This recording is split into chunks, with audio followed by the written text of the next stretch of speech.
Hello बच्चों, let's read this question. It says a player completes a circular path of radius r in 40 seconds. एक player है, वो circle में घूम रहा है और सर्कल का रेडियस दे रखा है हमें आर. और वो कह रहा है कि एक पूरा चक्कर लगाता है प्लेयर कितने टाइम में, 40 सेकेंड्स में. कंप्लीट सर्कल मतलब ये टाइम पीरियड दे रखा है आपको, ये आपको कैपिटल डी दे रखा है. अच्छा, फिर बोला है at the end of 2 minutes 20 seconds displacement will be. भाई इतने टाइम बाद उसका डिस्प्लेसमेंट कितना होगा. तो गाइस देखो, सबसे पहले हम देखते हैं हमें टाइम पीरियड. जो हमें टाइम पीरियड है, टाइम पीरियड मतलब एक चक्कर लगाने का टाइम, तो वो कितना दे रखा है हमें, 40 सेकेंड्स दे रखा है. ठीक है. अच्छा, हमें इतने टाइम बाद पार्टिकल का डिस्प्लेसमेंट चाहिए. तो गाइस इतने टाइम बाद पार्टिकल की पोजीशन क्या होगी, पहले हमें वो पता लगानी पड़ेगी ना, तभी तो डिस्प्लेसमेंट या डिस्टेंस जो भी पूछा है वो निकाल सकते हैं. तो हमें पहले पोजीशन पता लगानी है. तो गाइस गिवन टाइम कितना है, हमें जो गिवन टाइम है उसको पहले सेकंड्स में कर लेते हैं. तो ये दे रखा है 2 मिनट्स, यानी 2 × 60 इतने सेकंड्स प्लस 20 सेकेंड दे रखा है. तो कितना हो गया ये, 120 + 20. तो गिवन टाइम हमारा आ गया 140 सेकेंड्स. इसका मतलब हमें गिवन टाइम टी दे रखा है, स्मॉल टी, 140 सेकेंड्स. ठीक है. तो गाइस हमें क्या निकालना है, नंबर ऑफ रेवोल्यूशन, कितने रेवोल्यूशन कर लिए.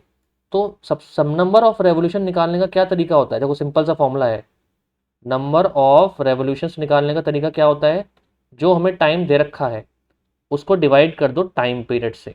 जो भी हमें टाइम दे रखा है उसको टाइम पीरियड से डिवाइड कर दो. ठीक है. तो टाइम कितना दे रखा है 140 और टाइम पीरियड दे रखा है 40.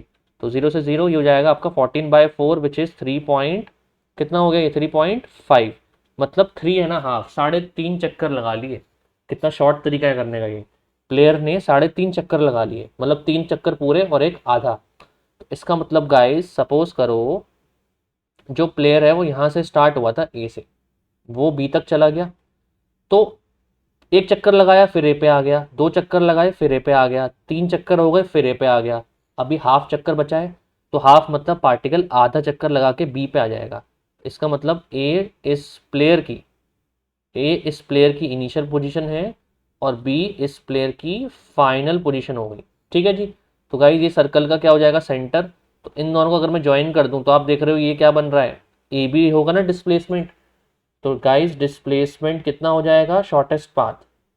तो डिस्प्लेसमेंट हो जाएगा क्वेश्चन में ए बी, और ए बी सर्कल का डायमीटर है. तो डायमीटर कितना होता है 2r. आप देख रहे हो ये आर होगा, ये आर हो गया. तो ए बी की लेंथ कितनी हो गई 2r. तो 2r आपका डिस्प्लेसमेंट आ गया. ठीक है जी. तो कौन सा ऑप्शन करेक्ट है, option C is correct. Okay. So I hope you have understood it well. Good luck.